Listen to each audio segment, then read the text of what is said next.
बड़ी बात, एक सच्चाई मैं आप सब लोगों को बता रहा हूँ, जो ये चीज़ दिमाग में आप रख लीजिए, जो कि अगर आपके पास नॉलेज और स्किल है तो फिर जेंडर कोई मैटर नहीं करता है। जेंडर नहीं मैटर करता है, आपको जॉब मिल जाएगी। लेकिन अगर आपके पास नॉलेज स्किल नहीं है तो फिर सब कुछ मैटर करेगा, तब फिर प्रॉब्लम्स आएगी, राइट ना। तो ये सारी चीज़ें ध्यान में रखनी है। और ह्यूमन रिसोर्स से रिलेटेड जितनी भी बातें मैंने बताई है उस सारी चीज़ों को आप ऑब्जर्व करेंगे। कैरियर आप लोगों का बहुत अच्छा होगा। बस आप बेसिक चीज़ों पे वर्क करें। पहले बेसिक स्किल डेवलप कीजिए। बेसिक स्किल, जो बेसिक बातें मैं बताने जा रहा हूँ, सारे बेसिक स्किल्स को आप डेवलप कीजिए। अगर बेसिक स्किल्स आपकी डेवलप हो जा रही है तो फिर उसके बाद हम स्पेशलाइजेशन में आएंगे, तो किस एरिया में मैं कैरियर बनाऊँ उसको मैं बेहतर करूँ। उसके बाद फिर आप प्रैक्टिकल नॉलेज पे फोकस करो, जो ये एरिया में मैं ज़्यादा से ज़्यादा प्रैक्टिकल नॉलेज गेन करूँ, राइट। तो प्रैक्टिकल नॉलेज में इस टूल्स को मैं जैसे मुझे पेरोल में ही जाना है तो पेरोल का पहले तो बेसिक क्लियर कर लो, फिर पेरोल का प्रैक्टिकल एस्पेक्ट पे जाऊँ। अगर मुझे रिक्रूटमेंट्स में ही जाना है तो रिक्रूटमेंट्स का पहले बेसिक तो क्लियर करूँ। स्पेशलाइजेशन अब चूज कर लिया, मुझे रिक्रूटमेंट में ही जाना है। देखो, ये टारगेट कंसल्टेंसीज में होते हैं, बीपीओज में होते हैं। अगर इस बीपीओज और कंसल्टेंसी को आप छोड़ दो तो तब फिर आप कहीं पे रिक्रूटमेंट में काम कर रहे हो तो आपको प्रॉब्लम नहीं होगी।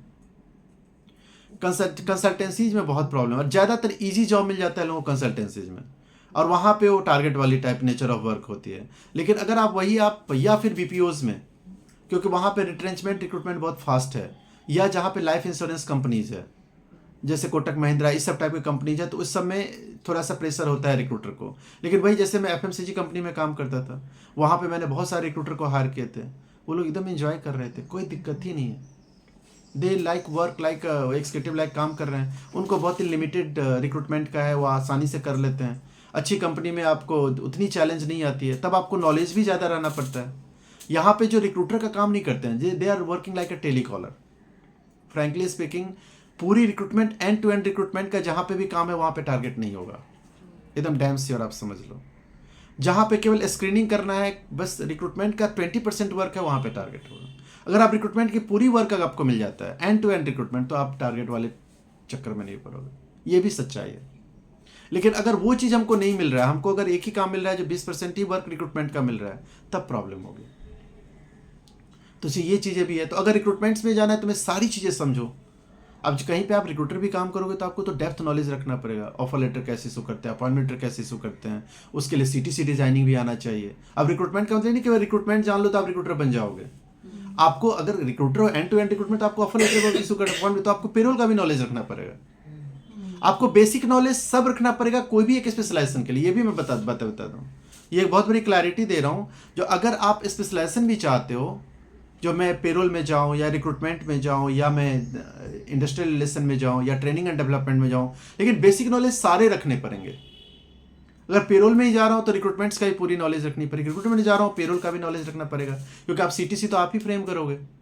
आप भाई किसी को अपॉइंट करोगे, आप अपॉइंट इशू करोगे, आप ही को सारी जिम्मेदारी दे दी गई है, तो फिर आपको सीटीसी का नॉलेज तो होना चाहिए, पेरोल की भी नॉलेज होनी चाहिए। तो ये सारे, उसके बाद आप देखो मैं कौन से एरिया में, मेरे को अगर लोगों से बात करना अच्छा लगता है, I love to interact with people, then recruitment is your cup of tea. If I am very much detail oriented, I love to do calculation and these all things, then payroll is your role, right? If मुझे laws वगैरह में compliance में ज़्यादा interest आता है तो labour law and IR professional में बन सकता हूँ। मुझे ट्रेनिंग में, लर्निंग एंड डेवलपमेंट में, मुझे लोगों को सिखाने में बहुत मजा आता है, तो लर्निंग एंड डेवलपमेंट में आप कैरियर बना सकते हो। HR के बहुत सारे फील्ड हैं और हर जगह पे काफ़ी ज़्यादा डिमांड्स हैं। तो आप स्पेशलाइजेशन तब चूज करो जब पहले आपको बेसिक नॉलेज हो जाए। तो मैं पहले बेसिक नॉलेज आपको दे दूंगा, बेसिक नॉलेज देने के बाद फिर उसके बाद आप शार्पन करो स्किल को, and I will help you for that. And already you people are diploma in HR, तो यहाँ पे आपको प्रैक्टिकल ट्रेनिंग की पूरी सारी चीज़ें, मैं बेसिक हर चीज़ आपको क्लैरिटी दे रहा हूँ। फिर उसमें आप स्पेशलाइजेशन पे जाइए, पूरी प्रैक्टिकल नॉलेज शार्पन कीजिए, and in this also I will help you, right. तो I hope that today's concept is clear to all of you, और आप सब लोग एंजॉय किए आज का सेशन, है ना। और आगे बहुत सारे इंटरेस्टिंग सेशन होगा जिसमें हम सब लोग एंजॉय करने जा रहे हैं। तो आज यहीं पे लेफ्ट करते हैं। Bye everyone, wish you all the best, और मिलते हैं अगले सेशन में फिर। ओके।